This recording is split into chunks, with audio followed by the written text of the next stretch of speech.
our applicants has advised them that you can either elect to proceed and go forward tonight, present your case, ask the board to make a decision, or you could wait until we have a full board. It's very uncommon that we don't have a full board. One of our members is ill and was therefore excused. So you need 3 affirmative votes for your variance request to be approved. And again, it's diluted a little bit because you need 3 out of 4 instead of 3 out of 5 tonight. So you're more than welcome to proceed, or you could ask to have the matter adjourned until the next meeting with hopes and full expectation that we would have 5 members as opposed to the 4 we have tonight. So it's your call. We're obligated to let you know that ahead of time so you can make an informed decision. To that point, thank you, Mr. Goldsmith. Mrs. Horvath, would you like to proceed? Okay. Then I'll entertain a motion to open the public hearing. Motion to open the public hearing? Second. All in favor? Aye. Aye. All right. Ms. Kincaid?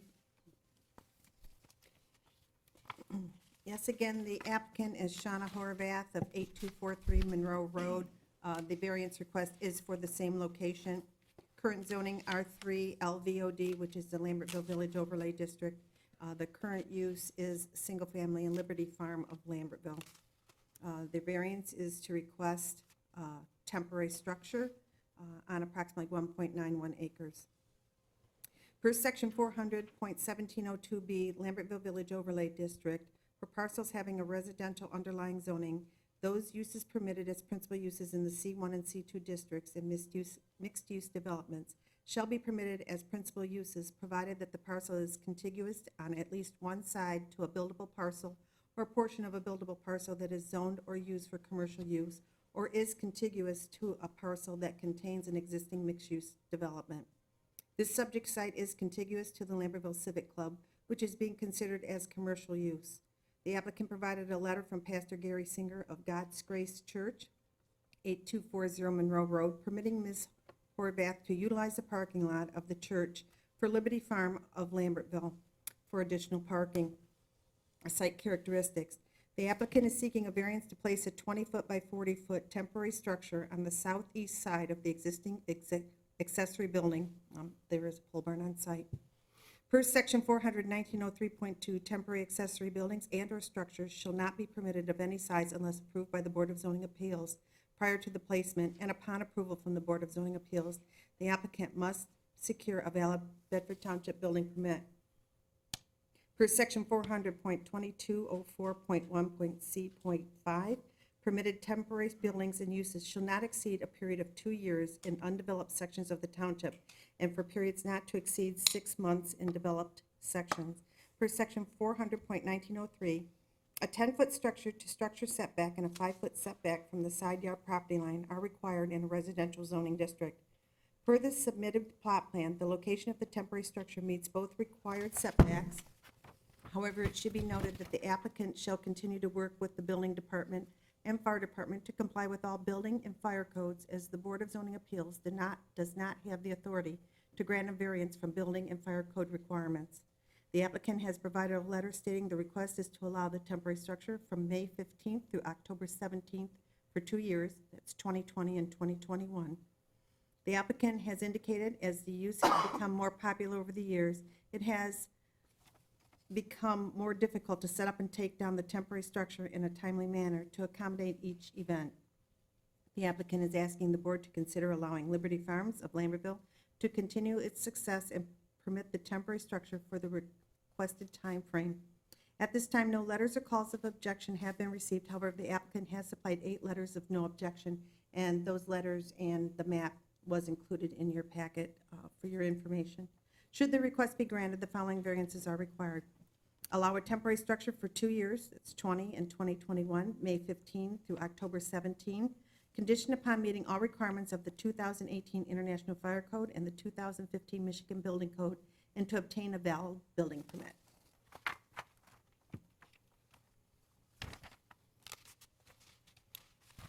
Thank you, Mrs. Kincaid. Is the applicant here? you would mind coming to the podium, state your name, address, and if there's anything else you'd like to add that Karen did not cover?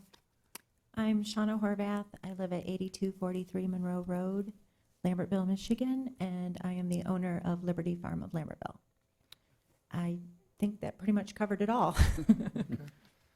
I guess what I'll do is I'll open it up to public comment. Is there anyone in the public that would like to make a comment?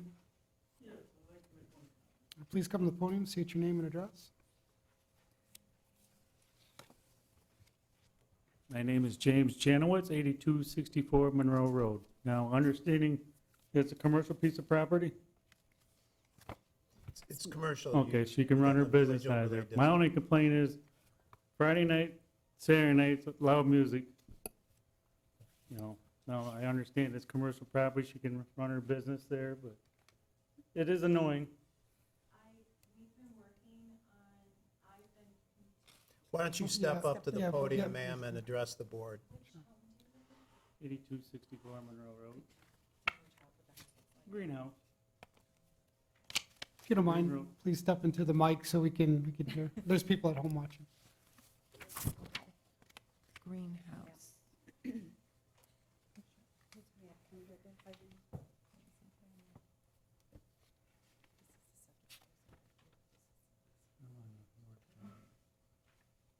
I'm on the south side of the road, 8264. He's gotta be like one of these two.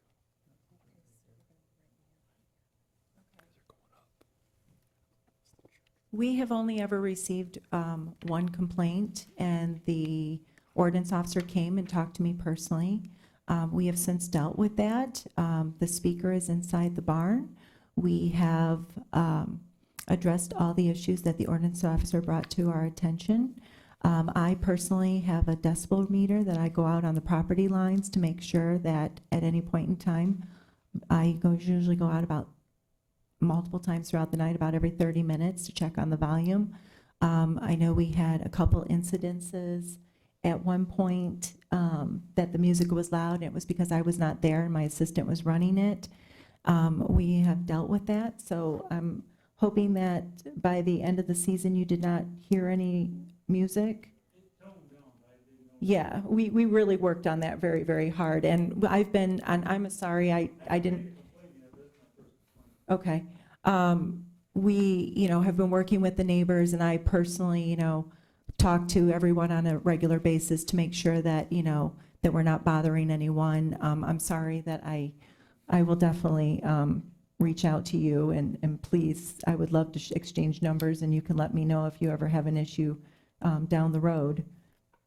Like I said, we've been working on that because we want to be good neighbors to everyone. Can appreciate that. Is there anyone else that make a comment? All right, if not, I'll entertain a motion to close the public hearing. Motion to close public hearing? Second. Second. Thank you. All in favor? Aye. All right. Public hearing is closed. Any discussion? Has the board had the opportunity to review our building officials' correspondence? I think it was placed at your desk before the meeting, or maybe you received it before. That contains some valuable information that I would think you would want to take into consideration in any motion that might be made tonight. Thank you. Does anybody else have any other questions for the applicant? Do you want me to read it? Yeah. Mr. Chair, would you like me to read the Yes. letter from? Please, that'd be great. I'm not sure the applicant has seen it, so she should be able to comment on it if she chooses. These comments are from Dennis Kohler. He is the building official for Bedford Township. I apologize that I am not able to attend the meeting of March 2, 2020. I'm trying to describe events as I recall on history of the parcel.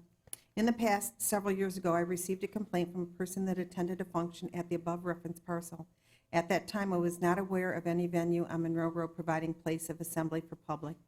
The complaint was based on no proper restroom for patrons. The access was not accessible. I then met Ms. Horvath sometime after the complaint. We discussed the toilet room complaint. She assured me that there was an accessible porta-john on site and that it was open to public. On or about February 10th, I was asked for my opinion of the variance request. I visited the site with you and Mr. Doug Steinman, and you, meaning Jody. Jody went out to the site as well. It looks to me as if a lean-to type structure was built on the back of the existing barn and was enclosed by walls with a door that led to the yard to the east. The porta-john is located inside the building, and the building does not have a step to gain access to the building, which is not inaccessible by today's current code. The code does not allow a plumbing fixture where the walls do not get rinsed on every use. Therefore, it is an illegal fixture use where it is located. This conversion from barn to assembly use did not go through a code review or inspection by our department. No building permits have been obtained for construction or wiring. While I agree that the use is acceptable, the structure should be made safe for all occupants. A life safety plan, accessibility, toilet room facilities, plumbing facilities should be completed by a design professional in the state of Michigan. Our department would review it and issue permits. I do not have any issue with the board issuing a temporary tent with the setbacks as shown on the site plan. I would like the board to put a condition that suitable, code-compliant, accessible toilet facilities are present when functions are taking place. And that is respectfully Dennis Kohler, Building Official, Bedford Township.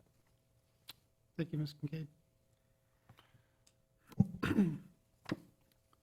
So not any questions yet. I do have some questions. If you don't mind coming back up to the mic, we'll probably have some questions for you, so it'd probably be best to stay here for a few minutes. That's fine.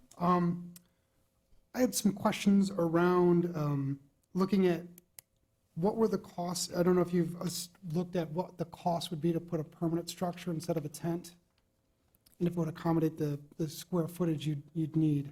Well, it would change the look of the property. The property itself, the house was built in 1876 and the barn was built in 1856. It's not a pole barn. So to put a permanent structure in front of it would completely destroy the look of the property and the reason why people are attracted to it in the first place. That's the reason why we, have been going with a tent. When I originally started the business and I did go through the township, I filed all the paperwork, I did all the things that I was asked to do, I got the permits for the signs and everything else. I came here multiple times asking, is there anything else I need to do? And everybody told me I was fine. I'm going into my 4th year of business, and this is the first time I'm hearing anything about anything. Last year, Doug Steinman came out at the very end of the season after I had closed and did a fire walkthrough, and he told me the couple things that we needed to fix, and we did, and we're in compliance with the fire department.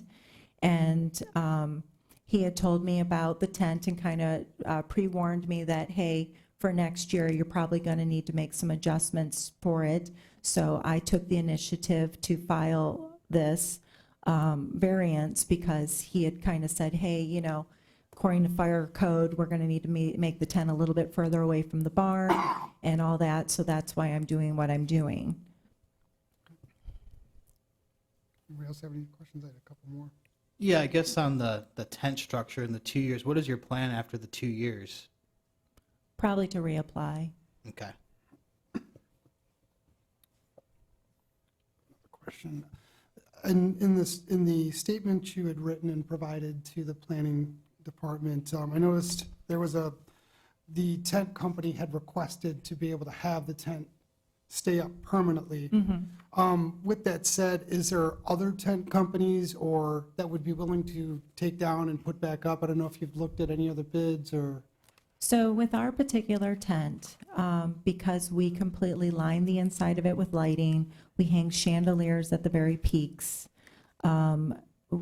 We put tables, chairs, linens, decorations, you name it, underneath the tent. It's an entire day's process of just taking everything out of the tent. So basically, we have events there and of varying sizes. Some are baby showers, bridal showers, some are weddings, graduation parties, you name it. Some people use the tent, some people don't. But basically, what it is we have an event every single Friday, Saturday, and Sunday. So that means all of Monday would be spent taking down every single thing and removing it from the tent. Tuesday, the tent company would come and pick it up. That would leave all of Wednesday. They'd have to come back on Thursday, reset up the tent. I would have to put everything back up to be ready to go for Friday's event again. And so it just didn't make sense, and the tent company's like, that's a lot of work. And a 20 by 40 tent just doesn't go up very fast. It takes a few hours to get it up. So if I'm doing the math correctly, there's about 48 hours worth of work that you have to do every week to set up, tear down. That's, I assume, time you could be doing Yes. other things. Yes. And when we originally opened, I mean, we didn't even know if this was going to be a go or, and we would rent a tent every once in a while kind of thing once it was first getting off the ground. And then it just kind of blew up in popularity. And it was something that the township just apparently really needed, another place for people to be able to have get-togethers. Thank you. Mr. Steiner?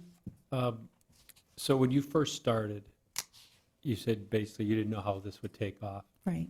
So when you came into the township and told them you wanted to rent a tent, put a tent up, et cetera, did anybody at that time have any idea that it was going to become such a large use? Or did they just think that you were going to put a tent up and have a party? That's what we did before, when it Right. first got started that first year. Okay, And then so it that's just probably slowly started to build. probably why a lot of these things didn't come up back then. And of course, then Mr. Steinman, when he came out, I'm sure that's when he started to see those things and said, you're probably going to end up before zoning appeals. Yeah, and I mean, you heard Ms. Kincaid, her reading from our building official. I'm not sure if you're ready for those kind of compliance issues, because there's definitely some money involved in that. I can't speak for everyone here, I can speak for myself, but most of the time, we do take a very strong recommendation from our building and our planning departments. So I have a feeling that if a variance would be awarded, that those conditions would have to be put in there, because we can't go against our building and planning and our fire department. Well, I'm in compliance with the fire department, and when Mr., is it Jenkins? Or Kohler. Kohler. When Mr. Kohler came out, he didn't, I guess I still don't understand why a handicap accessible porta potty, why it's not accessible, or why it's not acceptable. It is vented out through the roof of the barn, it has a fan, it is cleaned twice a week by the company. We have 2 of them, we have one indoors, we have one outdoors. I just don't really understand why that's not acceptable. I don't know that anyone here tonight is able to Yeah. answer that question. It's probably a question for Dennis Kohler. Okay. But you would be able to reach out to him and ask him those questions. And I know there was a little lip that he talked about on the edge of the barn where the stones didn't come all the way up, and I told him we'd be more than happy to fix that and make sure that the stones come all the way up so that it's, not an issue with anyone trying to get in there. It was only like a 1 or 2 inch difference. So we said we would be more than happy to correct that. Yeah, and I think as stated in Mr. Kohler's memo, it does say that the actual code states that it does not allow a plumbing fixture where the walls do not get rinsed on every use. So it's actually part of the code itself. Meaning a conventional toilet. Correct. And my husband has started to look into ways that we can make those changes. But obviously, we would need some time. Yeah. And I think it'd be a perfect thing to take up with Mr. Kohler to make sure it's done the appropriate way. Any other That's all I have. questions? Thank you, Mr. Turner. Any other questions? If there are no other questions, then we can entertain a motion.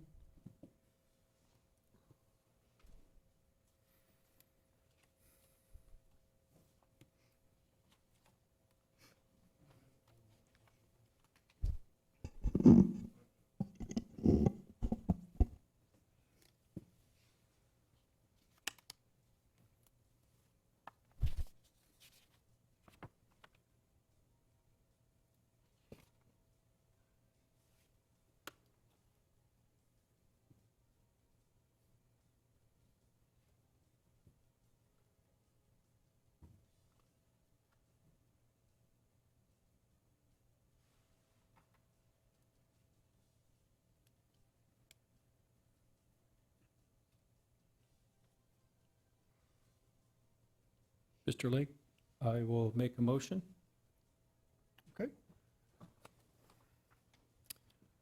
I will make a motion to approve the temporary use on 8243 Monroe Road at the Liberty Farm of Lambertville for a temporary structure, parcel number 5802-019-140-00, with these stipulations.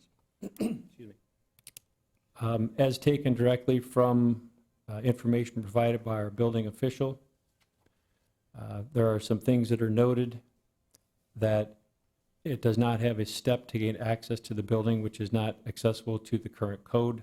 That must meet code. The code does not allow for a plumbing fixture where the walls do not get rinsed on every use. So that would have to be upgraded accordingly to a legal fixture.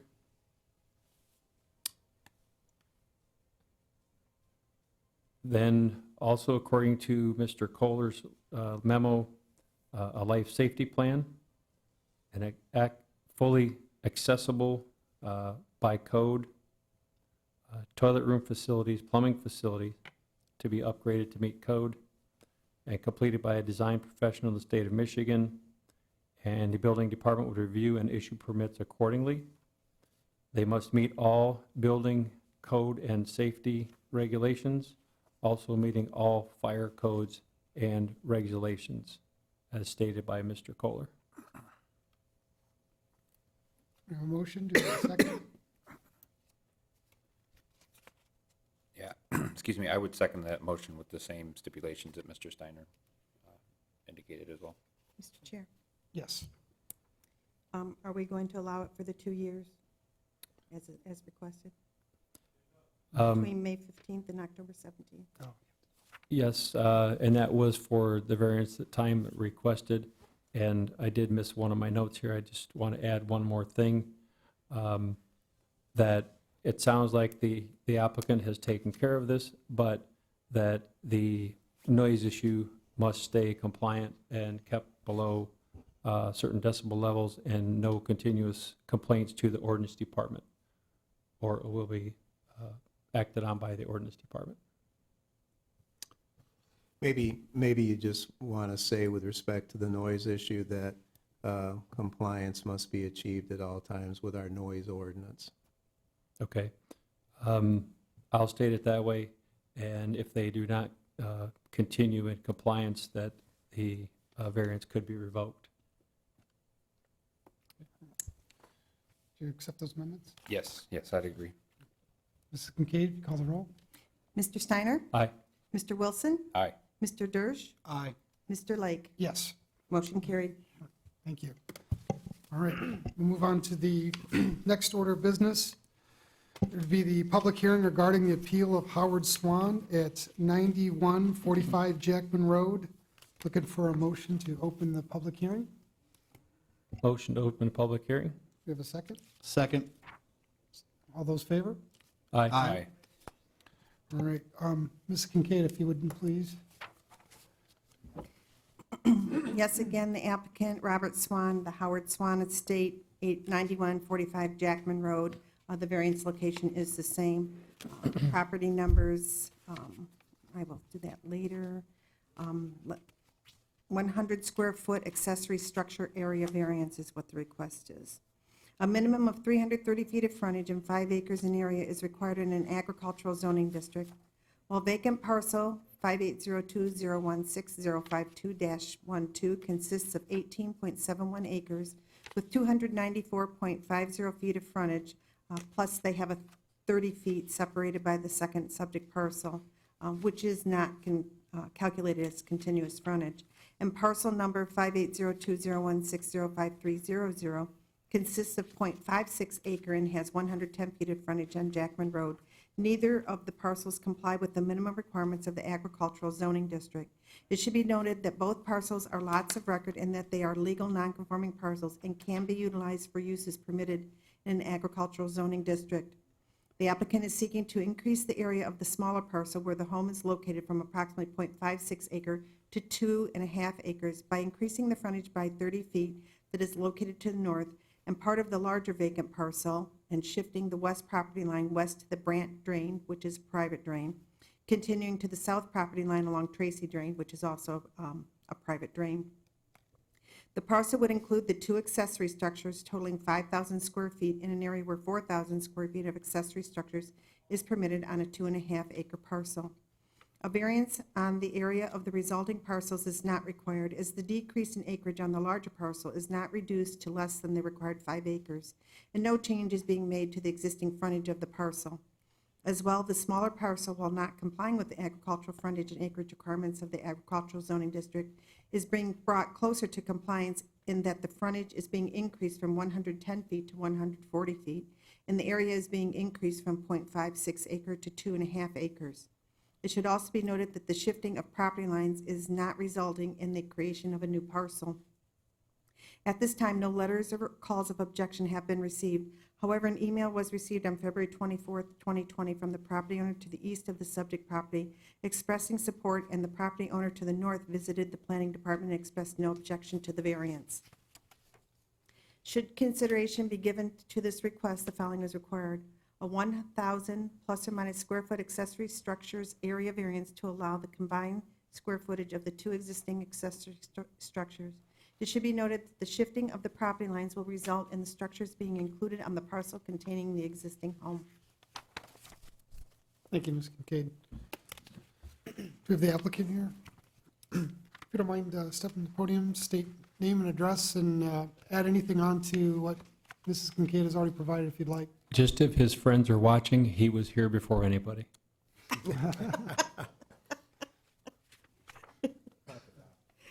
Okay, so I'm Tom Graham, this is Bob Swan. Now, as everybody should know or does know, I've represented this township off and on since, mainly on since 1976, and I am representing the township now. However, these things happen. I'm representing an estate that happens to be a property owner in this township, and of course, the estate has a right to come in and seek the relief they're seeking from the Board of Zoning Appeals. So as long as nobody feels uneasy about it, and I notice you have capable counsel here to help you and represent you in this matter. So, Mr. Graham, would you pull the mic closer? yeah, so, thank you. And I've been yelled at him before, Yeah. by him before. But at any rate, so what we have here, and I want to make this point, is that this property, obviously, and the buildings, and for the most part, the house and the parcels were here before the ordinances that created the 330-foot of frontage and the other items.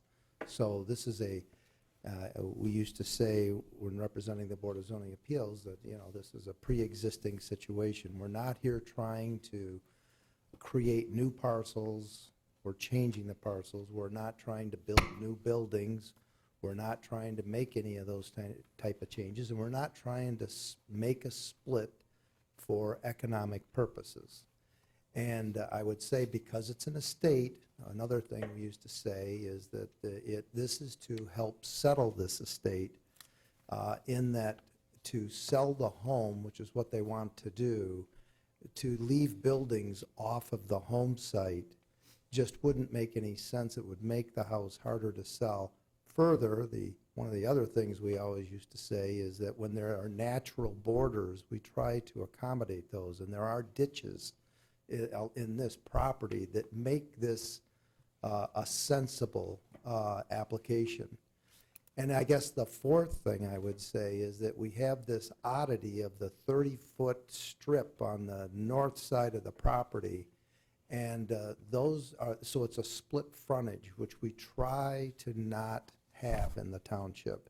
And so this is going to take care of the 30-foot strip. It's going to take care of the ditch border that is natural. It's going to add the buildings to the site that's going to be sold where the other buildings are, the house and the other buildings. And so, and whatever lack of frontage is there is not being made worse. And like I said, this was all there before the zoning ordinance that created the 5 acres and the 330 foot of frontage. And I happen to know the person who owns the property across the street to the east. And I was interested in reading his report. Now, after 2 or 3 hours of looking at those 2 pages, I think I understand what he was saying, but he was in support of this. He is definitely in support of it. And of course, he is I would consider him an expert in these matters. So I'm going to let Bob speak now. Bob is the son, and Bob is someone that I've known, most of my life. We graduated from Bedford together in 2010. 1910. Okay, it was earlier. So this is a sensible thing in our opinion, and we hope that you see it that way. But I've taken all the time here, and I'm going to let you speak, Bob, okay? Thanks, Tom. I guess with all that, are there any questions? Before we go up to any questions, seeing that we have no one here to make any public comments, I'll take a motion to close the public hearing. Motion to close the public hearing? Second. All in favor? Aye. Aye. Mr. Chair, if I may, Sure. pardon me. I just wanted to also inform you that Planning Department did consult with the Assessing Department. If it weren't for the structures being larger than what is permitted on 2.5 acres, and it was just the shifting of the property lines, we would not be here this evening. There are the natural boundaries, so it made sense because of having to make access to the other sides of those drainage ditches from the subject property. So it's not the shifting of the property lines, the frontage that's increasing in the one case, it's not decreasing in the other, and the increase of the acreage, even though it's not complying, it would not have been an issue for variance. We would have granted the shifting of the property lines in the land division without the variance. It's the structures that are creating the need to come this evening. So it would have been more of an administrative item would have without been. the building? It would have been, but because of the size of the structures and the natural dividing line of the drainage ditches not really being something that would be desirable to try to gain additional properties on the other side of those ditches and trying to make access from the subject property to gain that extra 1 acre, I think it's 3.5 acres, maybe 3 acres. It's not 5 that acres much. to get there. Yeah. Five. Yes, but for the structure, size of the structures, it was another acre that they would have had to obtain. It just didn't make sense to have to try to get to the other side to maintain the other side. So I just wanted to add that it's not, doesn't have anything to do with the creation of the parcels. It's the structures itself on the size parcel that it's going to be remaining. So I think you've answered my main question of why the 2.5 instead of the 5 required to get to the 5,000 square feet of structure. Correct. When you take a look at the, I think we included in here too, the accessory structure requirement. It does state that for 4,000 feet, they would, 2 acres, but to go up to 4,500, it would need a minimum of 3 acres. And then beyond that, it would have been more than that. So it's just the structure size that we're seeking the variance on, and they are in existence, so. The structures are just over 5,000 square feet between the two of them. You might also want to consider, Mr. Chairman, that if you made it 5 acres as opposed to 2.5 acres, thus extending beyond the natural boundaries, you would theoretically be taking more agricultural property out of farm production, and it's part of the policy of the agricultural zoning district to keep farm agricultural property in farm production, and that property is currently being farmed and has been for many years by Rick Spots. Thank you. Does anybody from the board have any questions for the applicant? Any discussion? I got a couple questions real quick. Dersh? Does removal of that 30-foot frontage cause any access issues to the farmland? I'm assuming that was put in as some sort of access road or easement that they could get in there to access that land without going across other properties. Actually, there's 2 other access points. One just north of there. There's on one of the overhead Google shots, you'll see a road there. That's an access point. And because Rick farms the land to the north of there as well as to the south. And then to the south, there is another access point there from the smaller home that is just to the south of there. So there's two other access points. And then across the back, you can get from one field to the next. There's a little bridge back there that allows access. So there's plenty of access to that farmland back behind the buildings. That little drive-through lane, they wouldn't need that. Excuse me, no longer relevant, then they don't need that 30 feet No, to get in there. no. And I've Okay. talked to Rick about it, who's the one farming it. He says, no, I got plenty of other ways to get back there. In fact, he doesn't go that route. The only time that path is used is to get to the other two buildings.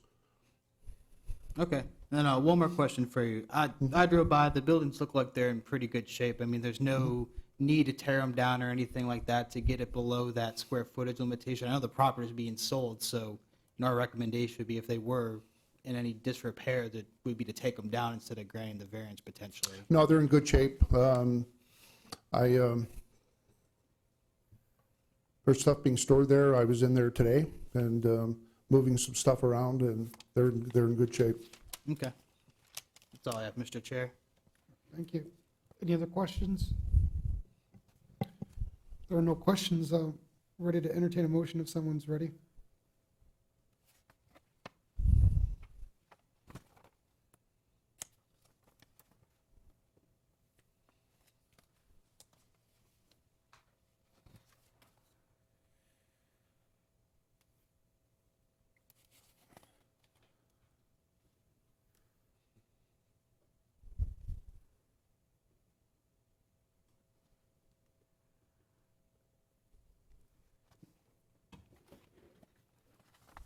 I think I would, I'd be willing to have a motion to approve the request for variance at 9145 Jackman Road in Temperance, Michigan, as it's been requested in the application. I think for all the reasons that were stated, and the fact that then there's only, I would consider one minor non-compliance as compared with, making all those improvements to compliance. I just think it seems to make sense. Any seconds or amendments? Mr. Stein? I'll second it with some friendly amendments. So first off, let's go ahead and mention the parcels that are involved, which is parcel 5802-016-053-00 and parcel 5802-016-052-12. So there were definitely, as he stated, but there were some very good points brought forward for this board. And I would like to go ahead and have these as part of the justification. So looking at what Mr. Tucker put forward, it does make sense. So I'm going to go ahead and, Ms. Kincaid, Ms. Rector, I'm going to read the sections that I think should be applicable to this. If you look at the front, at the very last paragraph where it says, note the Boarding and Zoning Appeals variance approval will not negatively affect or impact any neighboring parcels that are contiguous to or immediately across from Jackman Road. The variance also considers shifting the property lines for both parcels. It does make common sense, and the result of that, of bringing a parcel closer to complying with the agriculture district zoning minimum requirements. The granting of variance will not be detrimental to the public welfare or injurious to the property in the territory in which said property is situated. By granting this variance as requested, it also keeps a greater parcel of land as agricultural, as that's very important to Bedford Township to preserve as much ag as possible. So it does say very important natural geographical land features, which is part of the practical difficulty that needs to be taken into consideration for the variance. considering the two private drains, the Brandt drain running in a northerly direction and the Tracy drain running in an east-west direction, have an impact and create a slight hardship to these parcels as presented. If you would accept those as friendly amendments. Yes, I'd agree. So we have a motion and we have a second. That was a second, correct? Yes. Okay. Ms. Kincaid, if you would call a roll. I will, but I would also like to mention that Mr. Tucker did ask that his comment be a part of the official minutes, so his comments His will comment or be- his letter? or his, Okay. this entire email will be part of the official minutes. It'll be attached to, because he did request that that be the case. And so we have done that. Yeah, In the that's past. fine. I can include that. Yes. We're good. I almost read it word for word, but Okay. Mr. Wilson, Aye. Mr. Steiner, aye. Mr. Dersch, Aye. Mr. Lake, Yes, motion carried. thank you. Thank you. All right, moving on from the last new business item, we're going to move on to public comment. Anyone like to make any public comments? Seeing that we have none, we'll move on from there. Board and staff comments, Mrs. Kincaid? Nothing at this time? Mr. Goldsmith? Nothing from legal, nothing new. Just definitely, we definitely had great legal counsel on the board tonight. That's all. I'll discuss that with you later. Let you two handle that. I have no comments. No comment. Nothing from my end. All right, seeing that, get a motion to adjourn?